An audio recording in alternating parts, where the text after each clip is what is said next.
The Health Basket Fund, established in 2000, allows the government of Tanzania to work with development partners on a national healthcare strategy. Donors currently provide over $115 million annually, which is then administered by the government. Hospitals know this fund is essential to service delivery and recognize that great strides have been made due to this partnership venture. However, there are challenges. While the hospitals are confident they will receive the amount pledged, they remain uncertain about when those funds will arrive, often waiting for up to 6 months beyond the expected date. These delays cause problems, particularly when the funds are being used to buy drugs and essential equipment. Nobody sees this more than the people on the front lines. The individuals who must tell patients on a regular basis that services are not available to them. You lose the credibility because these people, you are working together, you are living together, you are living in the same family. They don't understand you if you are the one who is encouraging them to come. And when they come, they don't get the service that they are supposed to get.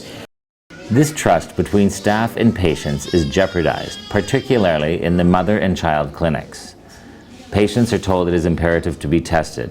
When they show up for appointments, they often find out that the necessary tests, medications, or vaccinations are not available. These mothers got an appointment of today. They come today for checking the blood for their kids. And today when they came, there was no test kit.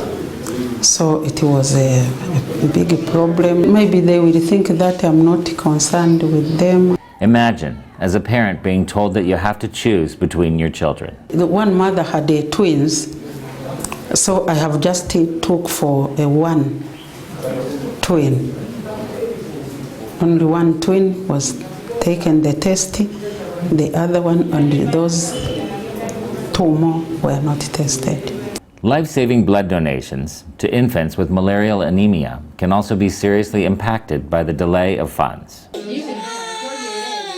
If they find that you are not doing any blood donation because you have no facilities to do donation, okay? Because you have no money coming to buy equipment for blood donation, of course that people will run away and go back and say there are no services there.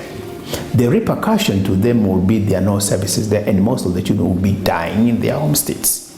The hospital staff experiences this reality on several levels. The motivation of the staff will come in the sense that you need to procure essential equipments that are assisted, that are used in service delivery. Normally, any professional would like when he's working, he must have the working tools.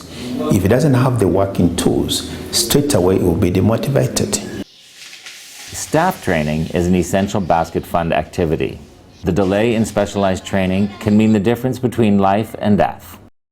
If you are to train people, for example, people who are to do neonatal resuscitation, if you don't do the training in time, that means you are going to have a lot of children who will be dying.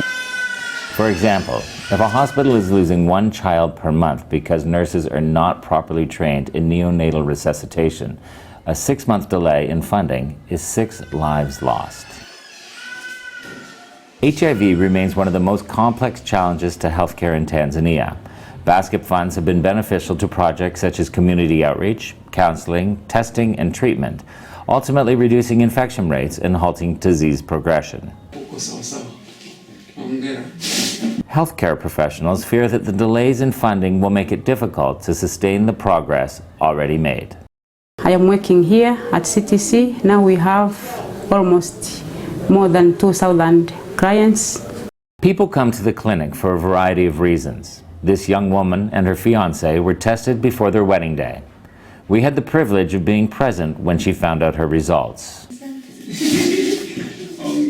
While her news was an enormous relief, others are not as fortunate and must learn to live with HIV. We are doing our best to educate, to discuss with the patient, to tell them about the importance of medication, not missing their medication.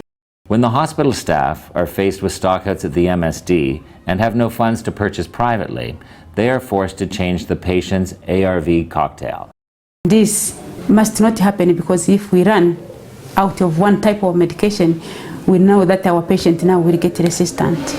If the patient has started the ARVs and it is in 3 types, they must not miss even one type of medication. They have to take all medication as we have started. And this is happening frequently, but we know that it's not good for our patient. Because of delays, they are being devastated. At the same time, they're being discouraged. At the same time, they also lose hope. When people arrive for testing and are turned away, they often don't come back until serious and costly complications arise. Frugence and Imelda are a couple whose story reflects so many others across the country. Through no fault of their own, they find themselves victims of a process they don't understand. It was sometime between 1990 and 1995 when it started with skin rashes. The condition did not improve for 10 years while I was taking traditional medicine. When we were getting more infections in 2005, we went to the hospital to be tested, but we were told they did not have any test kits. They told us to go to another hospital, but we couldn't afford to travel. Frustrated by the lack of test kits, as well as having the responsibilities of a family and farm, Frugence and Imelda did not go back to the hospital until she was stricken with meningitis, an opportunistic infection. My wife was unconscious in the hospital bed. She was incontinent and could not eat. She was being fed by tubes. She was also on IV drips. They tested her, and when she woke up, I had to tell her she was HIV positive. Upon hearing of Imelda's status, Frugence was tested, as were his kids. I wanted to know the health status of my children. When my wife was pregnant with our lastborn, she was very sick. So I wanted to make sure we knew everything we possibly could. There were miscarriages as well as the death of 2 children. So we didn't know what was going on. My youngest and I tested HIV positive. As a result of the meningitis, Imelda suffers from severe back pain, swelling, incontinence, and difficulty with her hearing. I cannot support my family today. I used to go to work on the farm but can't anymore. Also, in the village, there's a group of women who work together on activities to earn money. I am too sick to be part of the group. My contribution to the family has gone down. The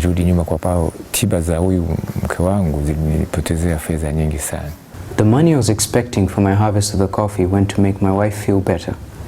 I had trees on the farm but had to sell them. Today, the trees are gone. The coffee harvest has dropped from 75 kilos to 35 kilos. I am in a crisis condition. The disease process has interfered with our family's development because my husband and I now depend on our children for our survival. While Imelda struggles with her issues, Frugence deals with his own ailments. His legs are constantly swollen, and he also experiences severe pain, making it difficult for him to get Imelda to the hospital for blood work and appointments. I used to walk, but can't anymore. I need the help of my husband. We could hire a motorcycle, but that cost is a problem for my family. So my husband has to push me on a bicycle, 7 kilometers each way. When we get to the hills, I have to walk up them. It is a big problem. If the hospitals don't have the test kits and the CD4 machines, we, the patients, don't get treatment until it is too late. We may have to come back to the hospital several times before getting tested and treated. But the condition doesn't stop. It continues to get worse. While we're waiting, the disease is killing us. At the end of the day, it will come to you that you people, you neglected them because you did not procure. For them, the basket is not an issue. The issue is you who's giving the service.